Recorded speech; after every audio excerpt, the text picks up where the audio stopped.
Last time we started with the moment when God remembers Noach. That's the first remembering in the Torah.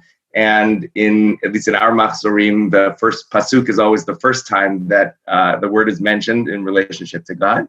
So we're gonna look at the next verse in Zichronot. Here's the pasuk. Vayishma Elohim et na'akatam, vayizkor Elohim et brito, et Abraham et Yitzchak et Yaakov, vayar Elohim et bnei Yisrael, vayeda Elohim. There are four verbs here. The second verb is the one that that's sort of matters to us for Zichronot, but they're all important in terms of setting up this relationship.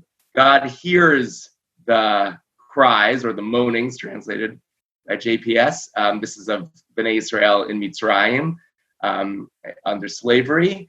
God hears, God remembers what? God remembers the brit that God had with Abraham, Yitzchak, and Yaakov. The et here is best translated as with, even though we think of it maybe as a direct object signifier. But here it means with. God remembers the covenant with Abraham, with Yitzchak, with Yaakov. That sort of et may sort of foreshadow in terms of the Torah, Elohei Abraham, Elohei Yitzchak, Elohei Yaakov, but you have each of them has the breed connected with them, Abraham, Yitzchak, and Yaakov. And as a result of remembering, we saw last time that remembering is not just remembering, it also leads to action. So what are the actions here? God sees Bnei Yisrael, and God knows, or JPS says, took notice of them. Morris time, wonderful understanding of Vayeda, Lada'at, to know is to know in the sense of an empathic knowing, sort of an understanding of the suffering of the other. So the action here that follows the remembering is seeing and knowing, seeing and identifying with, seeing and experiencing empathy. That's what the remembering leads to. I think it's helpful to think in Zichronot of what is the remembering leading to. Is it a remembering of all of our deeds that we're embarrassed to account for? Or is it a remembering of, as we saw with Noach, remembering of a relationship via hava, with love? Or here, remembering in order to see, to witness suffering and to be empathic or to take notice, to really understand the suffering of the people. So that's the verse itself. And we're going to look at some of the midrashic understanding as has been our method here. So the first one, which is sort of an obvious way to go, but helpful to just say out, is what causes Israel to be redeemed when God remembers the covenant with Abraham, Yitzchak, and Yaakov. The Midrash says, "Lo hayu re'uyin Yisrael linatzel ela b'zchut ha'avot." The only reason that Bnei Yisrael is able to be redeemed from Egypt has nothing to do with their own merits. It's all related to the covenant that God has with Abraham, Yitzchak, and Yaakov that precedes them. As it's written, Vayizkor Elohim et brito, et Abraham, Yitzchak, and Yaakov. So our remembering here also adds this other layer of, this is not just a God remembering us, God seeing us, God taking notice of us, but God also remembering the promise that God made through the covenant to our ancestors. And in that way, even though we're not perhaps fitting to be redeemed, we have other reasons to be redeemed, which is this covenant that is long lasting. And indeed, there are midrashim that sort of spell out the brit and spell out the advantage and the happiness that Bnei Israel has as a result of having this connection to Abraham, Yitzchak, and Yaakov, which is beautiful, but we're going to see there's a little bit of a flaw in that as the plan for being redeemed this time around. Like, it worked in Egypt, but it's not a never-ending solution to the Jewish people and their problems. So let's just see how it works. Ashrehem habanim sheyesh zechut la'avotam shezchutam omedet lahen. Ashrehem Yisrael shezchut Abraham, Yitzchak, v'Yaakov omedet lahen b'zchutan ayah HaKadosh Baruch Hu metzilan. Right? Happy are the children who have merit from their ancestors, and their merit stands for them. It's sort of eternal. And here's an example. Happy is Israel, for whom the merit of Abraham, Yitzchak, and Yaakov stands for them. And by their merit, Kadosh Baruch Hu saved them from Mitzrayim. What's the case? Kshayu b'Mitzrayim maktiv. What is it written when they were in Egypt? Vayishma Elohim et na'akatam. This is our verse. Vayiskor, and God remembers the covenant with Abraham, Yitzhak, and Yaakov. And as a result of that remembering, they go out because of the covenant that God had made with the ancestors. Skip down a little bit. When they made the golden calf, that's sort of the next big sin that Bnei Israel does on a collective basis. When they made the golden calf, Shasu et ha'egel maktiv, what does it say there?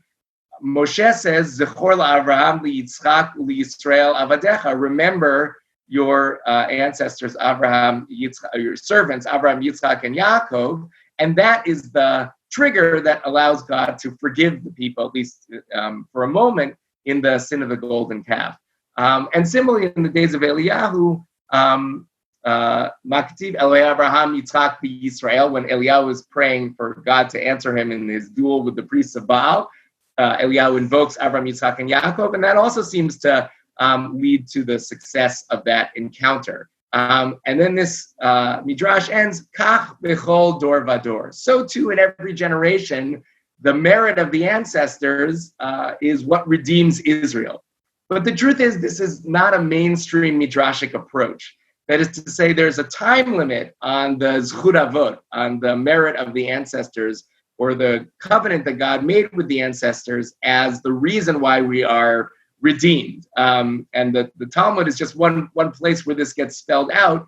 Everybody agrees that zchut avot tama, me'ematai tama zchut avot. When did the merit of the ancestors stop? And then we have a variety of different opinions, and each quoting a verse. But for all of them, for all the opinions in the Talmud, ultimately there is no one who claims that zchut avot is still operative. So when we say this verse, Vayiskor Elohim et brito, when God remembers the brit, the covenant with Avraham, Yitzchak, and Yaakov, we sort of think, well, perhaps that's what's going to help us through this moment of judgment. But the truth is, at least in terms of rabbinic theology, that brit does end. It's not omedet la'ad.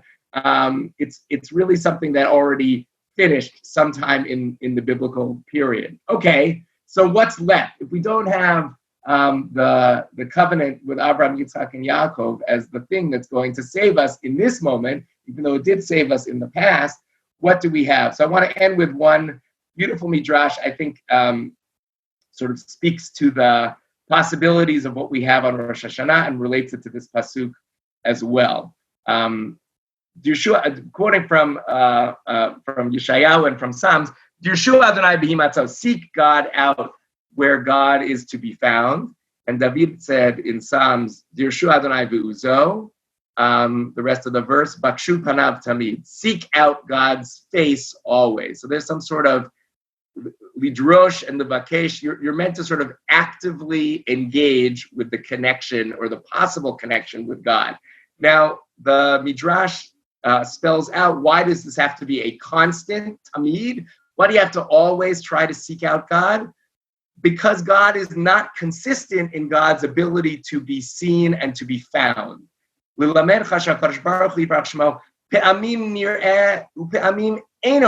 Sometimes God is seen, sometimes God is not seen.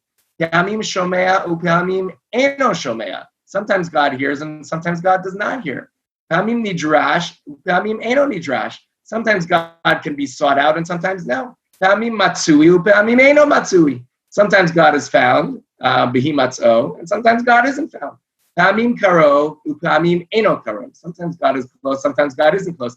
I think there's no greater testament to the experience of any theist today, which sort of spells out in short order what is the relationship that we have with God. Like sometimes it's there and sometimes it isn't, and you have to continually work at seeking God out because it's not a constant. It's not a once I find God, it's sort of omedet la'ad. It's forever with us. There's a never-ending relationship and sort of journey that's being played out here. How does this relate to our pasuk?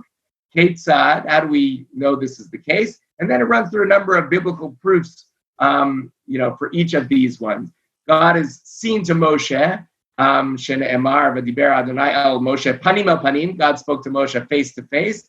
But then God disappears, actually in the same chapter, because Moshe says, Hareini na et kvodecha, please show me your glory. So on the one hand, they were speaking face to face, and the next moment, Moshe says, where are you? Show me yourself.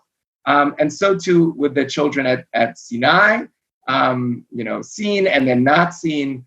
Then we get to our verse. When Israel was in Egypt, Kshayu b'Mitzrayim, it's written by Yishmalim et Na'akatam. God hears their cries. That's the hearing that we have in our verse that is then followed by the remembering. But kevan shechatu v'lo shama Adonai b'kolchem. But when they sin, as we get in the curses in the retrospective from Moshe in the beginning of Deuteronomy, God doesn't hear your voices, v'lo hazin alechem, and God doesn't listen to you anymore. So there's God does listen and God doesn't listen. So what's the solution? Ubizman sheYisrael osin tshuva matsui lahem b'chol eight. But when Israel does tshuva, then God is found in that time. When Israel is able to do tshuva, that's the time when God is found. You will seek God and find God, and that's following up again on some of the sins that Israel does. And this is the bikashtem seems to be a stand-in for tshuva. You shall seek God is a form of tshuva. And that's, I want to argue, the replacement for Zuchut Avot.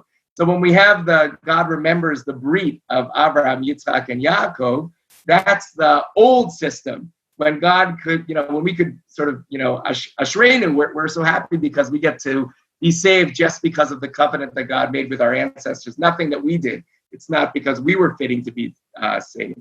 But now that the Zuchut Avot has ended, we have to take responsibility, and the moment when God is found is when we do tshuva. So perhaps for us, this verse in Zichronot is sort of the trigger reminder of don't fool yourself and think that because of Avraham, Yitzchak, and Yaakov, everything is locked up. It's not because of someone else's merits. It's going to have to be on us to do tshuva in this season, and in that way, God will be found.